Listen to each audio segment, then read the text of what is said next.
tere tulemast Musta kassi taralugemisse veevalajad.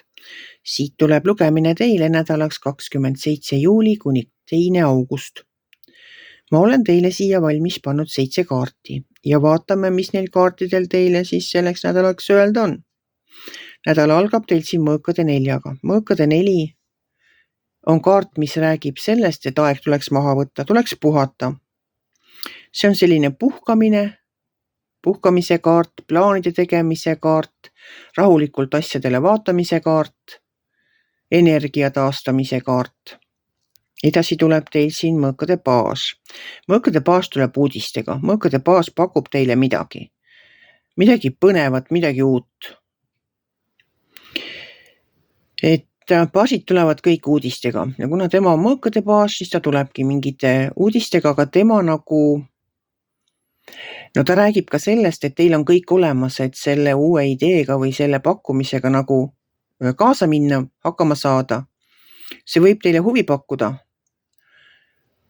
Siis ta räägib, et asja tuleb võtta mõistusega selles mõttes, et mitte emotsiooni pealt, vaid tuginedes oma teadmistele.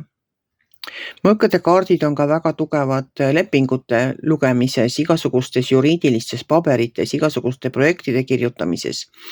Nad on väga hästi seadustega kursis. Baas on küll noor, et võib-olla mitte nii väga, aga ma arvan, et te sellel nädalal sellega nüüd kohe tegelema ei hakka, kui teile seda pakutakse. Et te rahulikult mõtlete. Tema kõrval on sauade kuningas. Sauade kuningas ütleb, et davai, teeme ära. Sellepärast, et tema tahaks pihta hakata. Temale meeldib tegutseda. Ta ei taha niisama passida. Aga kõrval järgmise kaardina on seal müntide 4. Müntide 4 minu jaoks on kitsimehe kaart. See on kaart, mis räägib sellest, et inimene istub oma raha otsas, aga ta ei taha kulutada ei raha, aega ega energiat. Et vot siin ongi see mõttekoht, et kas te võtate sellest ideest kinni, hakkate pihta sellega või siis võtate mõtlemise aega ja kaalute kõik variandid korralikult läbi. Igal juhul te jõuate mingile otsusele, sellepärast, et siin alumises reas on kohe sauade 7. Sauade 7 räägib enda seisukohtade kaitsmisest. Et ükskõik, mida te siis teete, kas te võtate sellest kinni ja hakkate tegutsema või te ei taha üldse sellega tegemist teha. Igal juhul te saate oma seisukohti kaitsta selle kaardiga. Öeldagi, et ma ei soovi seda, see mind ei huvita, mul ei ole aega selleks ja ma ei hakka oma raha sinna peale kulutama. Või siis vastupidi, et oi kui äge, muidugi ma teen seda, mis siis, et teie siin arvate teisiti. See võib olla ka selline seisukohtade kaitsmine, et minu jaoks on see koosolekukaart. Et tähendab seda, et inimesed käivad välja oma ideed, vaieldakse ja siis tulebki see kuldne kesktee. Et teemegi niimoodi. Mis iganes see teie otsus on, kindlasti on see õige. Et see on teie otsus ja te teetegi õige otsuse. Siis tuleb armastajate kaart. Tema tähendab otsuse tegemist siiski. Ka see armastajate kaart. Te kas lähete oma unistusi taga ajama, pingutate selle nimel, investeerite sellesse oma aega, energiat ja raha. Või te seda ei tee ja lepite sellega, mis teil on. Et see tähendabki valikuid ja niisugused on need laual olevad valikud, kas võtta või jätta, muud ei olegi valida. Ja viimase kaardina on tulnud välja saatana kaart. Saatana kaart räägib meie pahedest, meie halbadest harjumustest.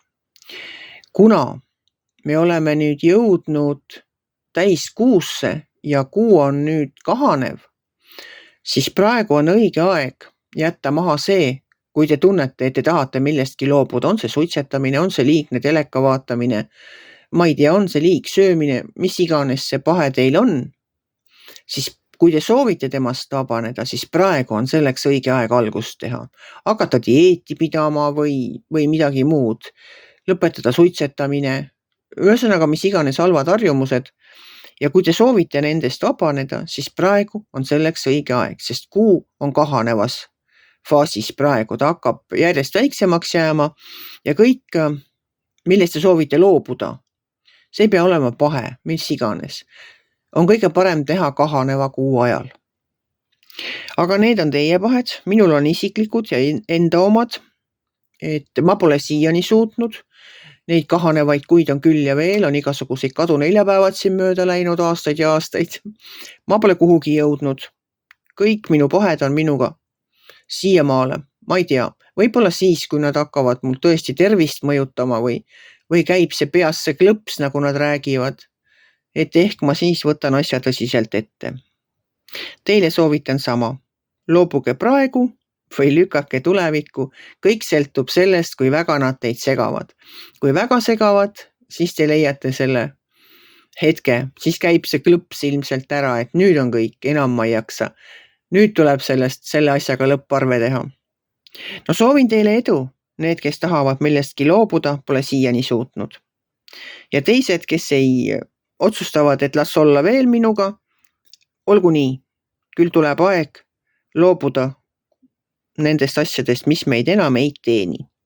Selline tuli lugemine teile, armsad veevalajad. Kui teile minu lugemine meeldis, ärge olge kitsi. Pange ikka like pöiale üles, võite ka kommenteerida ja kohtume järgmisel nädalal.